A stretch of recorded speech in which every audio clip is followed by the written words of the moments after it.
Merci, Madame la Présidente, de votre présentation. Bonjour à tous et à toutes. Je suis très honoré d'intervenir dans la plénière d'ouverture de ce colloque. Je remercie le directeur du CRIS, Juan-Louis Klein, et de la confiance témoignée. Et je remercie également le comité organisateur pour tout le travail réalisé. Et je pense en particulier le fait que la plupart des communications, au moins des résumés, parfois des textes, sont accessibles en ligne.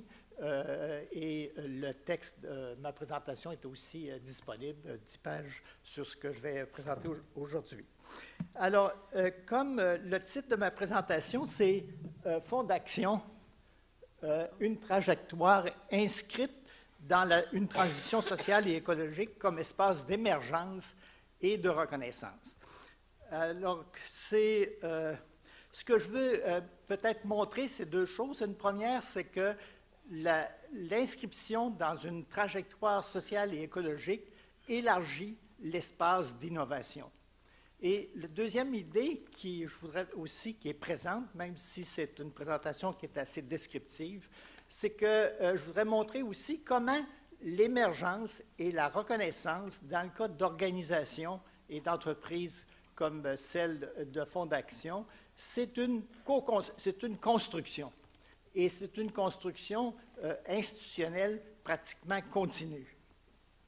Et comme je parle de Fonds d'action, je suis en même temps, je dirais, honoré. J'ai suffisamment de confiance pour ne pas être intimidé par la présence du PDG de Fonds d'action, qui était le fondateur, Léopold Beaulieu, et qui est assis à côté du premier président du Fonds d'action. Donc, un témoin aussi de l'émergence, et Léopold Beaulieu est toujours PDG de cette institution. Alors, peut-être qu'il pourra faire une question ou un commentaire à un moment donné. Mais c'est pour moi inhabituel de présenter une étude de cas dans une plénière d'ouverture. Mais pour moi, j'ai passé presque 4 ans, mais je fais autre chose, à travailler un peu sur le Fonds d'action, à faire des entrevues, examiner les documents. Et les documents et tout cela. Et donc, pour moi, ce Fonds d'action, c'est un cas qui est très en phase avec la thématique du colloque, qui est celle de l'émergence et de la reconnaissance.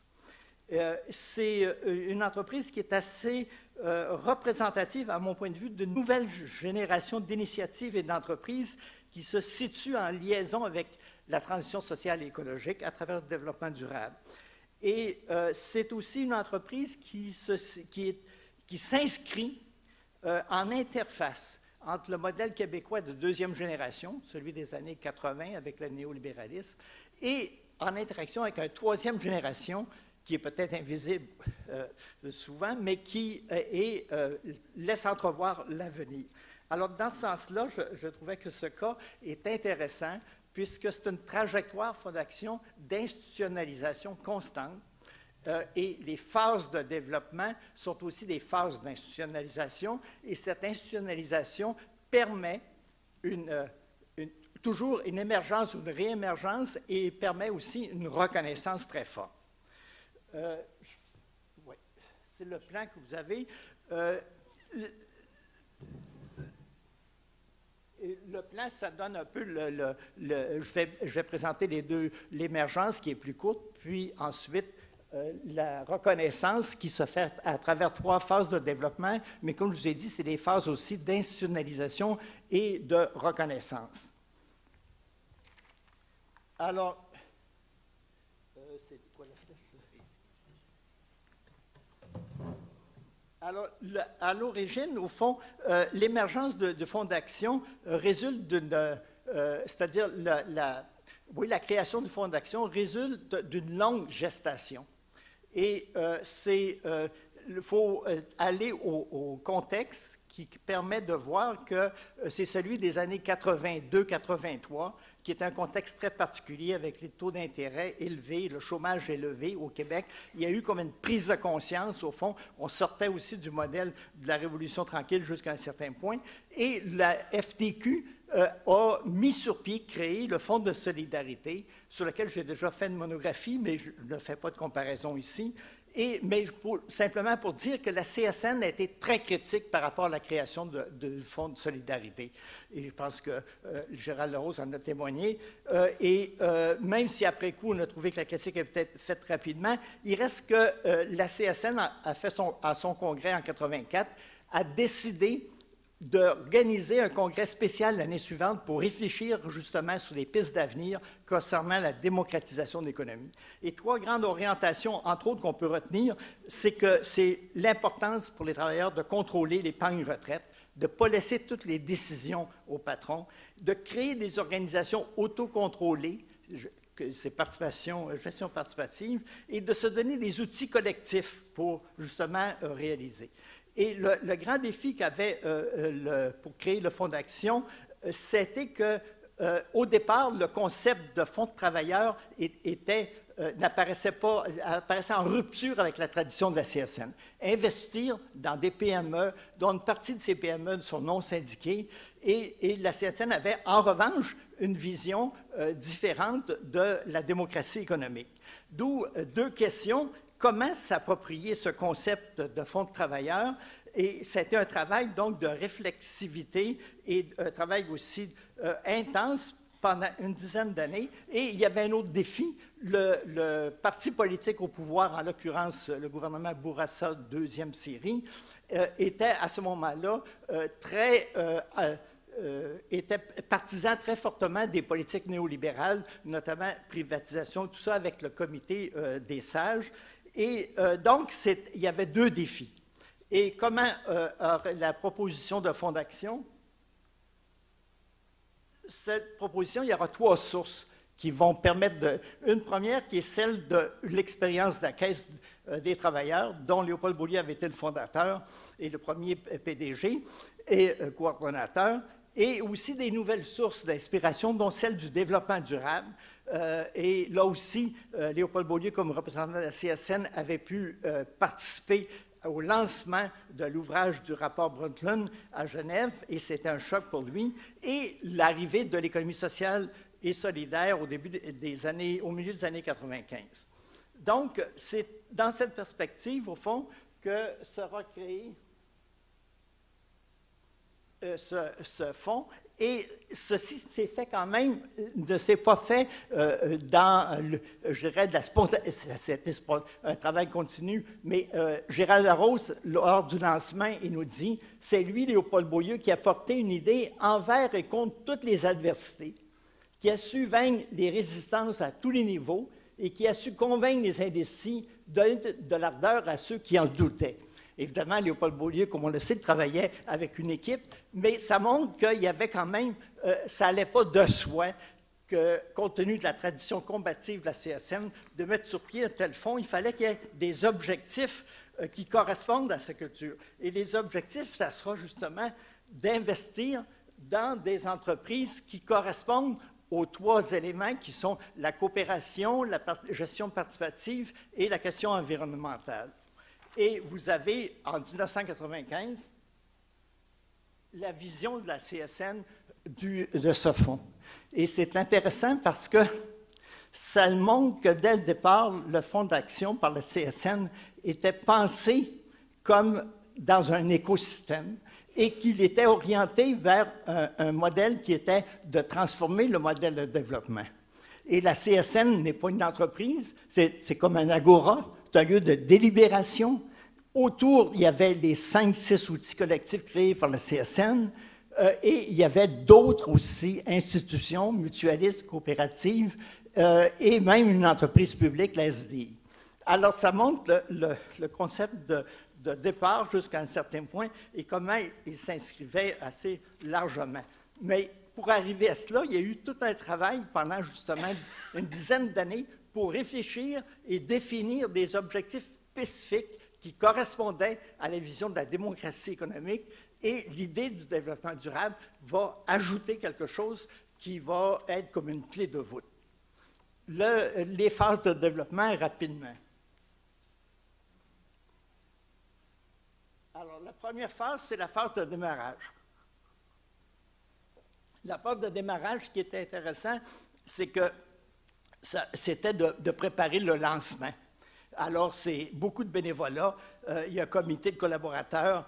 On a dit, les témoignages que j'ai pu recueillir, des débuts héroïques, du militantisme, prêt de personnel par les partenaires, et ainsi de suite. Le démarrage, qui lui a duré 4 ans et demi, c'était aussi, il faut dire qu'au début, il y a très peu de ressources, il y a une participation, un soutien des partenaires, et il y a aussi la mise en place, comme ça avait été fait à la FTQ, au Fonds de solidarité, la mise en place d'un réseau de militants syndicaux dans les milieux de travail pour recueillir l'épargne. C'est ce qui, au cours des 2 premières années, ce qui est fait. La 3e année, on commence à investir dans les entreprises et on met en place un embryon de gouvernance et de structure des opérations qui sont basées sur la participation. Et 5 ans plus tard, on a quand même des actifs recueillis, 133 millions d'épargne, et réussi à avoir aussi 26 000 actionnaires. Alors, c'était cette première phase de développement. La deuxième, c'est celle d'une croissance très forte. Une croissance très forte, pour dire 18 de croissance par année du nombre d'actionnaires, 31 des actifs. C'est des chiffres qui parlent très fort, mais en même temps, des rendements décevants. Sur 10 ans, il y a au moins 7 années où on était très déçus des rendements de fonds d'action. Mais les rendements de fonds d'action, en revanche, il faut distinguer les rendements de l'actionnaire, parce que l'actionnaire, en plus, a des crédits d'impôt qui font que ce rendement peut quand même être satisfaisant. Et le fait d'avoir ces rendements, ça a été très important parce que, je dirais, c'est là que s'est constituée la personnalité du fonds. C'est là aussi que s'est fait un travail réflexif et cognitif très fort, je vais l'expliciter tout à l'heure. Et il y a eu sans doute des mesures correctives, il y a eu des nouvelles politiques d'investissement, mais spontanément, moi je dirais presque 9 entrepreneurs collectifs sur 10 dans une situation comme ça auraient démissionné. Mais ici, on avait confiance parce qu'on savait qu'on s'appuyait aussi sur un réseau. Et la tentation aurait été de dire, on va faire comme les autres. Et là, ici, Fonds d'action s'est dit non. Et c'est assez, on ne fera pas comme les autres, même si on n'a pas les rendements qu'on espère. On va plutôt aller plus loin, se définir tel qu'on est. Et là, il y a un travail qui est fait sur une dizaine d'années, mais dont le point sommet est peut-être 2005-2006, sur l'engagement dans le développement durable, l'appliquer à Fonds d'action à l'intérieur même, faire aussi le premier rapport de développement durable en 2006, et une réflexion aussi sur la finance socialement responsable, la bien comprendre, avec des chercheurs, avec des groupes à l'intérieur de Fonds d'action. Et donc, c'est cette phase-là, qui apparemment était la phase la plus difficile, moi, m'apparaît la phase la plus importante parce que c'est là que Fonds d'action se donne son identité, sa personnalité, et il le fait à travers un travail, comme je disais, réflexif, cognitif, axiologique, et aussi avec des modalités de régulation appropriées à ce qu'il veut faire. Alors, dans les points, la gestion participative qui est consolidée au cours de cette période avec une structure à 2 niveaux. Moi, je dis, et là, je vais vite en besogne quand je dis ça, mais quand je regarde Fonds d'action très rapidement, quand toutes les opérations, ça fonctionne comme si c'était presque une autogestion. C'est très horizontal et il n'y a pas de département. C'est des modules, des équipes de travail. 87 des employés de l'institution financière sont syndiqués, alors que la plupart des institutions financières ne le sont pas syndiquées, mais ici 87 Donc, il y a une gestion participative extrêmement au fond, ce que Fonds d'action recherche à demander aux entreprises dans lesquelles elle investit, il se l'applique à lui-même. Et il y a aussi dans cette gestion une participation forte, une implication très forte des employés, des modules, des équipes, pour justement définir l'organisation du travail, mais aussi les orientations et la façon d'organiser le travail dans les modules et une intention stratégique que peuvent s'approprier les employés.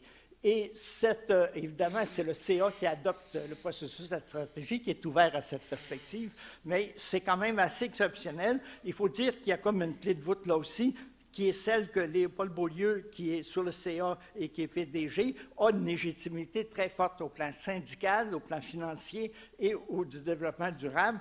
Et donc, il y a quelque chose d'assez unique. La dernière période,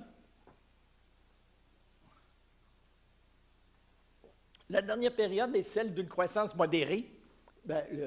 Juste les actifs, 11 % par année plutôt que 31 mais des rendements réellement supérieurs dans la mesure où la différence entre les moyennes des deux périodes, la période précédente, c'est 5,7 points de pourcentage supérieur.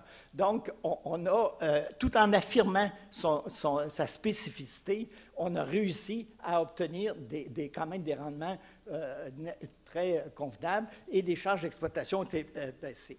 Maintenant, ce qu'il faut voir aussi qu'au niveau des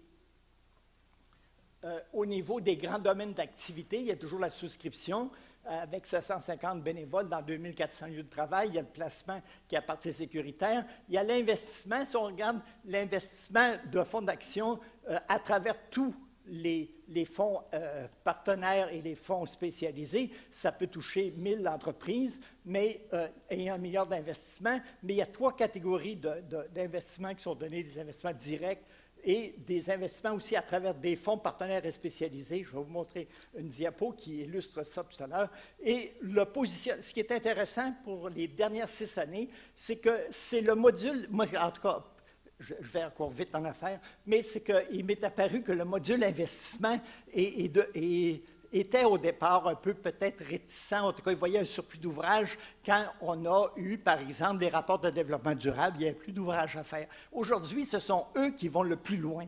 Et ça, c'est extrêmement important parce que nous, au cœur de l'activité, ils tentent d'arrimer l'activité et des thématiques sociales et écologiques. Et aussi, ils ont identifié des secteurs, des créneaux vertueux où le rendement économique et le rendement social est fort. Et au fond, c'est un peu que, même s'ils respectent l'autonomie, ils voient la différence avec l'économie sociale et solidaire, c'est un peu comme s'ils voulaient que toutes les entreprises capitalistes deviennent des entreprises sociales. Alors, c'est cassé. Et comme les gens disent, il y a la reconnaissance à ce travail-là en plus. Il nous dit, on ne rit plus de nous maintenant. Et c'est vrai, Fonds d'action est plus au sérieux.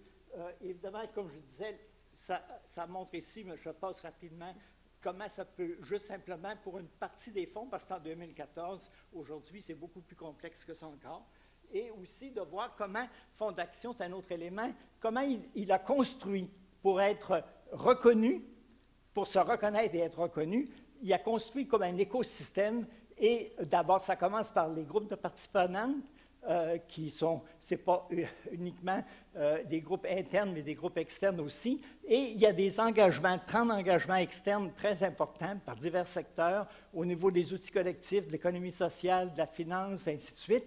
Et principe et initiative qui est très important parce que ces groupes-là ces engagements fournissent l'expertise nécessaire. Mais ils sont en même temps, comme pour la GRI ou le Pacte mondial, c'est en même temps des groupes qui demandent des redditions de comptes, qui assurent que ce qu'on dit faire se fait réellement. Et donc, il y a là aussi une reconnaissance qui s'ensuit à travers des prix et des mandats politiques. Alors, vous avez ici les parties prenantes autour de Fonds d'action. C'est des groupes parce que vous avez CSN et ces groupes organisés affiliés. Vous avez les institutions présentes au Carrefour. Benoît, micro. Vous avez des institutions aussi présentes au Carrefour. 5 de ces institutions ont été créées par la CSN, 5 par Fonds d'action, et ils sont tous dans le même édifice, qui est le Carrefour financier solidaire, qui est ici à Montréal. Et là, les impacts de ça, il y a des impacts micro. Je dis qu'au début, on pensait surtout aux impacts micro, mais on regarde maintenant qu'on découvre qu'il y a des impacts méso, c'est-à-dire au niveau des secteurs des régions qui sont peut-être plus importants encore, et où, à ce moment-là, ce n'est pas uniquement l'investissement dans les entreprises une à une, mais c'est aussi à travers des partenaires au niveau des fonds ou des ententes. Et on a ici, si on pouvait regrouper les investissements directs, on les retrouve autour de 3 grands créneaux, économie sociale et solidaire, assurance et finances, et technologie propre, qui est en liaison avec les choix, et aussi des décisions très structurantes, comme par exemple la coop carbone, compte tenu de l'entente qu'on a avec la Californie, le Québec, et qui est très intéressante pour la régulation de ce marché, des fonds de biomasse, des entreprises innovantes dans le domaine, et aussi modernisation des entreprises traditionnelles pour les questions écologiques, des outils, et ainsi de suite. Et au total, 32 000 emplois créés et préservés. Et à l'échelle du Québec, j'ai 2 collègues qui ont travaillé avec moi dans cette recherche pour 2 chapitres qui sont à la fin de la monographie que je fais, qui sont plus thématiques. Et l'une de ces recherches de Marie-France Turcotte montre que le Fonds d'action met de l'avant une conception forte du développement durable. Elle a fait une enquête à l'échelle d'un échantillon canadien d'entreprises comparables et aucune ne fait ce que Fonds d'action fait, de placer en tête de liste les travailleurs et l'environnement dans leurs priorités, c'est-à-dire leur littérature sur la communication. De même, Gilles Bourque montre quand même qu'en plus des statistiques intéressantes qu'on vient de voir rapidement, il y a, le Fonds d'action apporte une biodiversité et apporte aussi une contribution immatérielle en termes d'identité, de coopération et de formes différentes d'économie. Et aussi le fait que ça soit en interface en divers scénarios. Vous avez les 3 scénarios, évidemment, c'est des simplifications un peu, mais le scénario du laisser-faire pour la transition écologique, le scénario de la modernisation et le scénario de la soutenabilité forte. Et je dirais que Fonds d'action, il est en interface des scénarios 2 et 3. Et il y a très peu d'organisations qui réussissent à faire ce travail de passerelle. Et les reconnaissances, parmi les reconnaissances de fonds d'action, ben, c'est très différent, puis des fonds fiscalisés, ce qui inclut le Fonds de solidarité et le Fonds de jardins, coopération et développement régional. Le gouvernement Harper, en 2013, a décidé de faire disparaître des crédits d'impôt. Et ça a été à la fois un révélateur et ça a permis de voir comment ces fonds étaient reconnus au Québec. Et il y a eu un front commun des acteurs sociaux organisés, y compris le patronat. Il y a eu une motion à l'Assemblée nationale de tous les partis politiques et il y a eu aussi au niveau fédéral le Parti libéral du Canada et le NPD ont dit si on est au pouvoir, on va rétablir ces crédits d'impôt. Ça montre qu'il y a une reconnaissance très large et aussi pour le développement durable, il y a un 5 % de plus que le Québec accorde à Fonds d'action en raison justement du fait que la transition sociale et écologique ou le développement durable est présente dans sa programmation, dans ses activités. Il y a aussi, et là je fais un peu une parenthèse, il y a aussi la question, oui, ok, ça va. Il y a aussi la question de la représentation du Fonds d'action. Le Fonds d'action, si vous regardez, devant l'édifice de Fonds d'action, d'ailleurs, ce n'est pas un building, c'est comme, ça fait penser à une usine. Fonds d'action, c'est horizontal, beaucoup de vitres et tout ça à l'intérieur. Mais ce qui représente 9 anneaux, qui sont les outils collectifs. Ces anneaux, ils sont en aluminium, ils sont verticales, il n'y a rien qui retient en haut. La chaîne, il n'y a rien qui la retient. Elle est autonome, cette chaîne. Mais c'est un défi technologique. Ça a pris des ingénieurs, puis évidemment, il y avait le design de Michel Dallaire qui est aussi. Et vous avez, alors je dis c'est un défi au ciel ou je ne sais pas quoi, mais c'est un défi à la finance aussi. Puis vous avez la CSN. La CSN, ce n'est pas une chaîne d'aluminium, c'est une chaîne d'acier qui va dans le béton pour renforcer. Mais dans les 2 cas, vous avez une tentative de représentation de la solidarité. Les chaînes se retiennent, mais dans un univers différent. Je ne vais pas plus loin pour le moment. En conclusion, disons que, est-ce que c'est transférable, cette expérience? Ça a été tenté avec le Fonds de solidarité, évidemment, avec les différences entre les deux au niveau des objectifs spécifiques. Et il n'y en a aucun à l'extérieur du Canada, sauf l'expérience du Sénégal, et dont l'avenir, je ne sais pas, peut-être problématique, mais je n'ai pas pu voir qu'est-ce qui est arrivé, mais le Fonds de solidarité a travaillé plusieurs années. Ce qu'on sait, en revanche, il y avait 60 fonds de travailleurs au Canada anglais, dans le reste du Canada. Et aujourd'hui, il n'en reste presque plus du tout. Pourquoi? La différence, c'est que les syndicats n'étaient pas engagés. dans ces fonds. Puis deuxièmement, le travail cognitif, le travail d'auto-institutionnalisation. Parce que la loi de fonds d'action, ce n'est pas le gouvernement qui l'écrit, c'est le groupe de travail de la CSN. Le gouvernement a adopté quelque chose c'est pour ça que je parle d'auto-institutionnalisation. Alors, ce n'est pas transparent, en mon sens, comme tel. Mais c'est très inspirant pour toute initiative de la société civile, parce qu'on trouve des ingrédients importants. Le premier, c'est l'initiative de la CSN, mais aussi une initiative qui est branchée autour de 3 mondes, de 3 mouvements, coopératif, syndical et environnemental. Et dans les 3, c'est des éléments peut-être un peu périphériques à un certain moment donné, mais qui réunis créent quelque chose de nouveau. Et c'est aussi donc une liaison, une interpellation de plusieurs mouvements.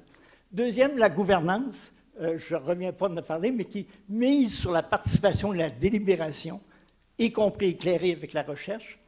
Une clé de voûte, qui est le développement durable. Si le Fonds d'action avait réalisé la première idée d'un fonds simplement pour les coopératives de travail, il ne serait pas aussi important qu'aujourd'hui qu'il l'est maintenant. C'est que le développement durable a permis de faire le lien entre les expériences d'économie sociale, d'économie solidaire et des organisations et des entreprises qui sont ouvertes ou qui acceptent de travailler pour changer leur façon de produire et de travailler. Alors, c'est dans ce sens-là, l'autre question de l'autonomie, d'écologie, de la coopération est pour moi une clé de voûte dans la représentation intellectuelle de la chose. Et les activités redéfinies, ce qui est, je ne peux pas aller plus loin pour le moment parce que je n'ai pas le temps, et une inscription dans le modèle de développement québécois qui serait pour moi la 3e génération de ce modèle. Alors, si je reviens émergence et reconnaissance pour conclure, c'est que l'émergence a été 10 ans, une période d'auto-institutionnalisation. Quand on parle d'institutionnalisation, on voit souvent que c'est l'État. Mais l'État intervient, mais est intervenu après pour reconnaître qu'est-ce que le travail qui avait été fait. Et il est arrimé au contexte, mais aussi comme ce fonds a été créé 12 ans ou 13 ans après le fonds de solidarité, il y a des nouvelles sensibilités qui avaient émergé aussi entre 1980 et 1995. Et on pourrait prendre toute la façon dont, par exemple, Calon et Latour décrivent les démarches, la problématisation, l'intéressement, l'enrôlement, la mobilisation. On trouve toutes ces façons de faire. Et c'est une transition, le développement durable pensé comme transition, où on pense des changements sur une décennie ou deux, élargit le champ des possibles. Alors, c'est dans ce sens-là. Et la reconnaissance, bien, la reconnaissance, elle est faite à chacune des phases, mais parfois l'accent est plus sur le normatif, parfois plus sur le coercitif, parfois sur la régulation des programmes, des façons de faire, mais les 3 dimensions sont toujours là. Et il y a toujours une nouvelle... Le processus d'institutionnalisation est continu, parce que chacune des phases sont des défis nouveaux, et en plus, la conjoncture change, ce qui fait qu'il y a toujours... C'est extrêmement intéressant de voir. Et il y a quelqu'un qui... quand j'entends des fois, dans des réunions, pour mettre un peu quand j'allais dire... pas de feu, mais un peu d'enthousiasme. On dit 1, 2, 3, go, on change, puis d'être des nouveaux entrepreneurs. Alors, je dis au fond, je suis très admiratif quand je vois des jeunes qui disent 1, 2, 3, go, on change le monde, mais je suis dubitatif quand des plus vieux disent 1, 2, 3, go, on change le monde. Alors qu'ici, qu'est-ce qu'on voit avec Fonds d'action, comme avec aussi dans le développement social, les CPE, on voit que c'est 1, 2, 3 décennies, quelques pas, mais rien n'est assuré pour l'avenir, mais suffisamment pour continuer. Merci.